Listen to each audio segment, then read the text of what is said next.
डर में बाटे छे डीलर के मन फेकल छे मांगे छिए राशन पे हमरा से लड़े छे रिकॉर्डिंग सुप्रिया स्टूडियो मधेपुरा।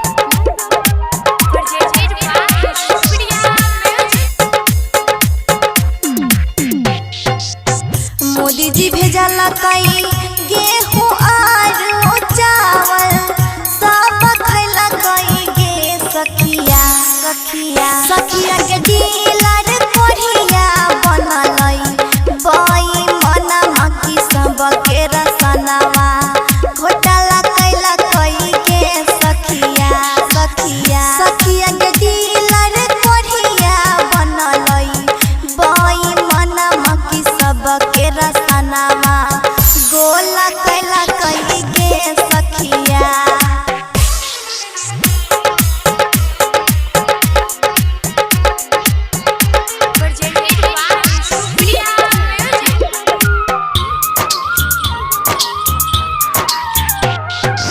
मोदी जी भेजला कई 3 महीना के हा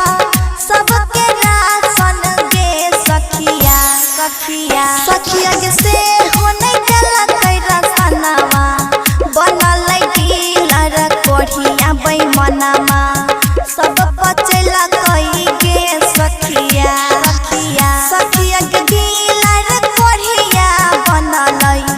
बेईमानमा की सब के रसनमा गोला कैला कई गे सखिया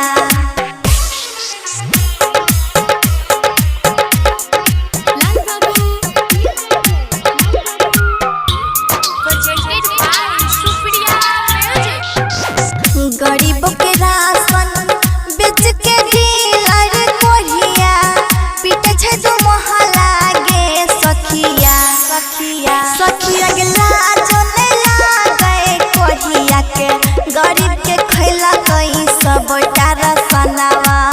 ठीक न होई तई गे सखिया सखिया सखिया के लाज ने लागे डीलरवा के खैले कई गरीब के